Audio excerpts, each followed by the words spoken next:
Welcome back to The Move, where we are vibing with the book 10 minutes at a time. In the next 10 minutes, we're looking at Hebrews chapter 1, verses 1 through 4.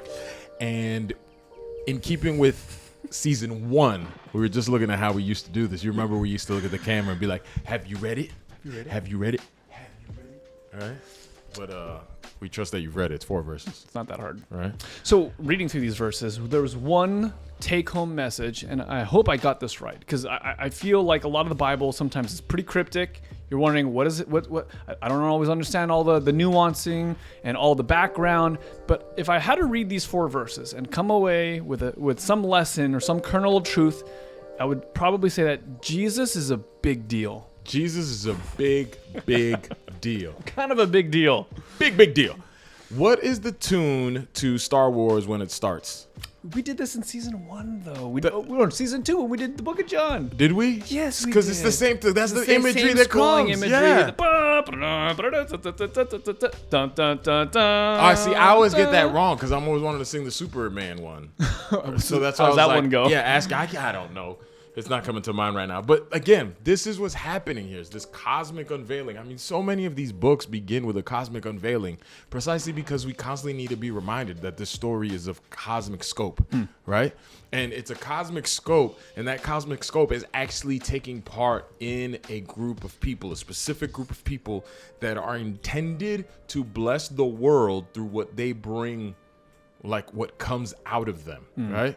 I mean, this is, if you've ever read Justification by N.T. Wright, he makes this powerful claim, right?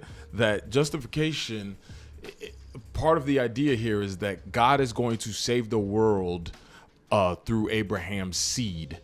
I mean, this is scripture, but the way that N.T. Wright says it in the book, I'm going to have to get the book at some point and recall. He has this long sort of line that he constantly uses over the book, right? Okay. And what I mean is that when I say justification, that it is God's promise to save the world through Abraham, his family, and seed, right? Yeah. So that what you have this universal story, or the story that's going to encompass the whole of the universe, that actually begins with a family, right? And that's actually began with a man named Abraham, and that Abraham has a wife who gives birth to this son, and that son has sons, and that son has sons, right? So you get the 12 patriarchs. He had many sons. Right? Abraham had many sons, but one of promise in particular. Isaac has Jacob. Sure. Jacob has the 12. The 12 become this huge body of people that have a name, Israel. And within Israel, there are these prophets. And the whole time, the same God that spoke to Abraham has been speaking to Isaac, has been speaking to Jacob, has spoken to the prophets that emerged in Israel, guiding them along the way in their history. And the culmination of this great story is that he has now spoken through Jesus. Yeah. Right? Yeah. And so already we're introduced to the idea that whatever Jesus says is a big deal. Yeah. So we ought to pay close attention to what's said, because if God has spoken in these at many various ways at sundry times, like the KJV says, in these last days he has spoken through his son. Okay. So then who's this son? This is absolutely like mind-blowing. But in these last days he has spoken to us by his son, whom he appointed the heir of all things. Again, if we have this grand scope in mind, he is not merely the heir of the world, but the heir of all things. All things. So if it's not just the world, what are some of the all? Because Americans, we like to think that we are the world. Yeah, we are the world. Sure. And I would imagine that those of us on the earth, we also feel like we are the world. It's all encompassing. Like we don't really often think about what is outside of the natural realm. So what is included in the all? The angels? So this is actually, I'm really glad you asked this question, because it leads me to an idea that was best explained to me by listening to a podcast by Michael Heiser, and he had David Burnett, I think, on the podcast. It's the Naked Bible podcast. I can't remember what episode. Yeah. We should have came up with that name. A Naked Bible podcast, meaning like he's not trying to dress it up with theology anymore. We're just going to read it the way it reads, right? And one of the David Burnett Goes into, I think, Genesis 15 or where is it? Genesis 12, Genesis 15, where God takes Abraham outside, makes him the promise about the land, about his posterity. He's like, look up in the sky, see if you can number. And what David Burnett points out is that it's not merely God asking Abraham to number these stars, but to actually look at them qualitatively. Okay, so there's not just lots of stars, but there's something unique about the stars that God is wanting him to notice. Because the stars in the ancient Near Eastern time are actually celestial bodies. They are flickering bodies that are they're like celestial beings. So that when the Bible says you will shine like the stars in the heavens, Daniel, it's actually shining like celestial beings that belong to the heavenly supernatural realm. So that Abraham, his seed, is going to inherit even what is qualitatively distinct from the human temporal realm, so that the seed that's coming from Abraham will not only be a temporal terrestrial ruler, but he shall also rule the stars and rule amongst the stars. So this comparison is probably not helpful because I don't end up landing in the same place as these individuals. But when I got to interview my Mormon friends, and part of the buildup of LDS theology is that eventually we become deities on our own planets and that we become celestial beings in this way. Yeah. There might be an element in which, like, we're ruling in the stars, we're part of this supernatural thing. Oh yeah, 100%. Not in the LDS way, but again, but there's something Michael there. Heiser's a helpful scholar who's done tremendous work on this, where we take part in God's celestial divine counsel, right? In the future, right? Yeah. We are grafted into the life of God in such a way that you have to understand that when we resurrect, we are resurrected in new bodies. And these bodies, Paul says in 1 Corinthians 15, are celestial spiritual bodies. They're not like earthly bodies. So that we will be transformed. This mortal will put on immortality. It will be swallowed up whole from the inside out. There's going to be this transfiguration where we will be distinctly different. And we will be like him when he appears. Yeah, so we will belong now to almost a different realm, as it were, because Jesus, in the body he exists in a human body, but it is celestial. It is not of the earth, right? So when you see in Hebrews chapter 3 or chapter 1, that he is the heir of all things, this all is inclusive of all. It's not merely the terrestrial realm. This seed that is to come, this one whom God has spoken through, is the one who is to be Lord of Lords. This is what we have so far in Hebrews. So you can appreciate why I make this appeal continually to Star Wars. Because there's some cosmic, intergalactical kind of... All right, right on. So the scripture here describes Jesus as, or at least in the ESV, what is the word? The exact imprint of his nature? Yeah. I thought that was telling. It is good, isn't it? Why? What was telling about it for you? Well, it's just not that this is new information, but just the preciseness of this language of that Jesus represents the Father. He who sees me has seen the Father, but he's the exact imprint of the Father. And again, another cosmic book. It's all cosmic, but John, right? In John chapter 10, this is what they want to stone him for. It's like, well, what did I say? Why are you stoning me? We're not stoning you for any of your works, but that you said you're one with God. That's a blasphemy. And he's like, but I am. But is it though? Yeah, right. Exactly, right. Where's the lie? So again, this is the opening of Hebrews, and if we're just taking our time here, verse 3, he is the radiance of the glory of God. How do you hear the word glory? Oh, I actually heard the word radiance, the way you read it. All right. I just thought shiny. Yeah, he is the radiance of the glory. Glory also sounds very shiny. Oh, God. All right, so shiny, right? I think glory to some degree is, and I think I've said this before, any made known attribute of God, any manifested main known attribute of his person, right? Such as his love. Okay. Right? But in the clearest way, in the sense that Jesus is the light of the world in so much as he is the effulgence. This is, I think King James uses that, effulgence maybe? He is the radiance. He is the shiningness. He is the expression of the glory of God.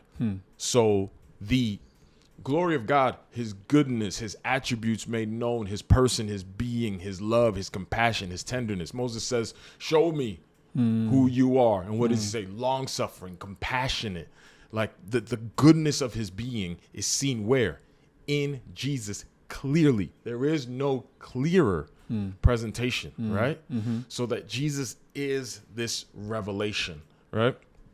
And the exact imprint of his nature. So like you're saying, there's a specificity here about who it is that we're dealing with. We are dealing, and notice how there's two realms finding their meaning, their goal together. Maybe goal is their meaning. They're being expressed. So you see Israel, because beginning, long ago, many times, many ways, God spoke to our fathers. It's the story of Israel, the culmination. But the culmination of what God is doing. So you see these two worlds coming together and boom, intersection, Jesus. In the incarnation. Oh, that's kind of cool. Super cool. So it's not just Tenet. I mean, because have you seen Tenet, by the way? I have. Oh wait, yes, I have. The backwards. Tenet. Oh, that's super cool. Okay, right on. You know? Yeah. Okay. Future meets past. Wow. Past meets future. All in the one who is never future or past, who always is. Dun, dun, dun. How you like that? Should you be a screenwriter maybe in another life? Nah, man.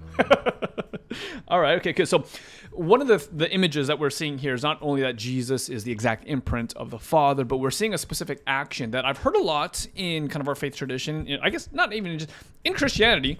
There's a lot of allusion to the moment of Jesus sitting down next to the Father. Oh, yeah. That he takes up residence as a vice regent, as co-ruler. He is now Lord of Lords. So for him to sit himself down in the throne is to actually be ruler. Right, because in those days, if someone who didn't belong on the throne happened to sit on the throne, there's chop them up. Yeah. 100%.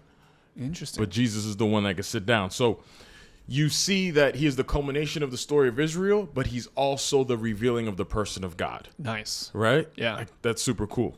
And then, and he upholds the universe by the word of his power. I always used to think that should say by the power of his word. Right. But no. Okay, so it's not that he's just got a great voice and somehow magically everything works.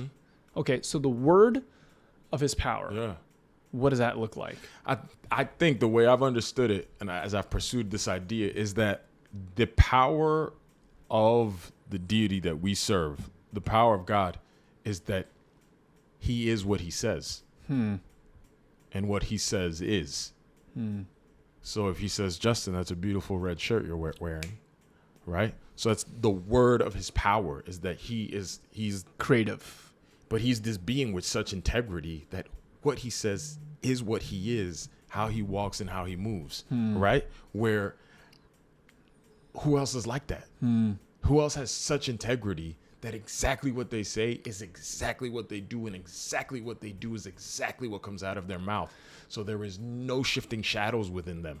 So if Zeus's superpower was lightning bolts, Yahweh's superpower is truth. Truth, exactly. That anything he speaks is. It just is. And that's really cool. Yeah, and there was a rapper who once wrote a track that I heard, and it said, "Beyond God is, God still is." And at first I thought it was a silly line, but I thought about another. Beyond God is his isness. Yeah. Whatever he is, that's what it is. Yeah. So as he speaks, that's what is. So then what is the word of his power? Like he is the ground of reality. And his word is what gives it permission to be.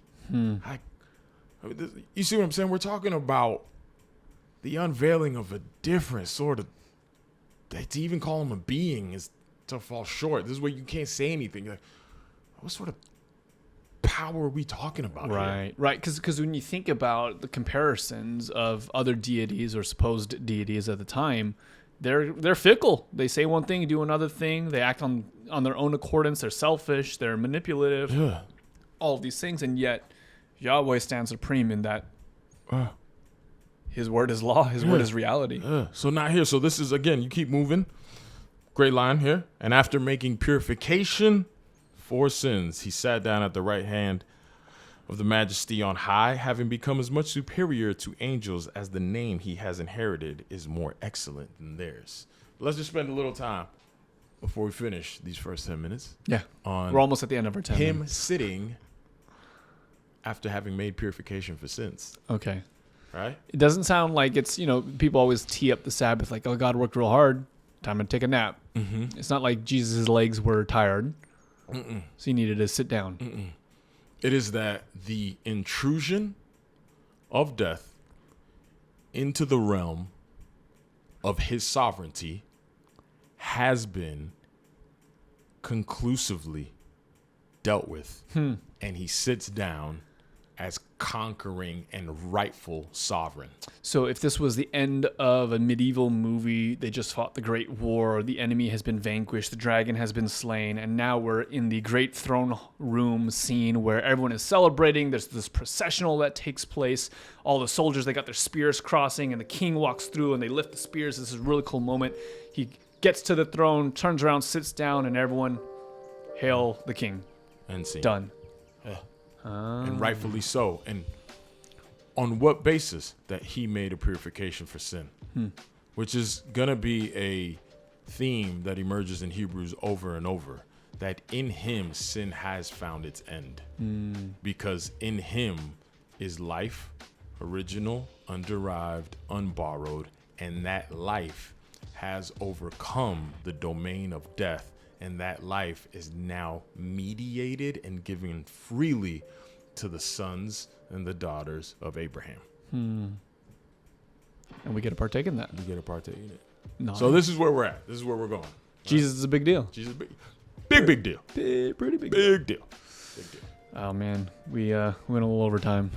Oh, that's all right. Didn't quite hit 10 minutes. Oh, we did. Maybe next time. Maybe next time we'll get there. Is there anything that you want to mention for the movers out there as we go forward? Remember that we're moving with Internet Church. That's right. Yeah, Internet Church is coming up in, actually, depending on the, I have to relook at the spreadsheet. It's maybe this Friday. Maybe it's next Friday. And every other Friday. But if you want to know which Friday it is, you gotta should get the text the phone number. You got to text Internet Church to the number 808-204-4372.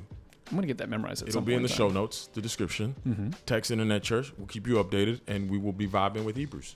Hey, we would also love for you to have the opportunity to engage. We'd love to hear your thoughts, whether you're commenting in the comment section of the YouTube video or if you're posting on social media. Use a hashtag, TheMove or something. We'll figure out a good hashtag. Tag us right for now.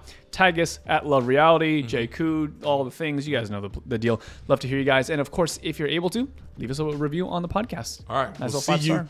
We'll see you in our attempt at the next 10 minutes. Yeah, we'll get it next time. We'll get it next time. 10 minutes. All right.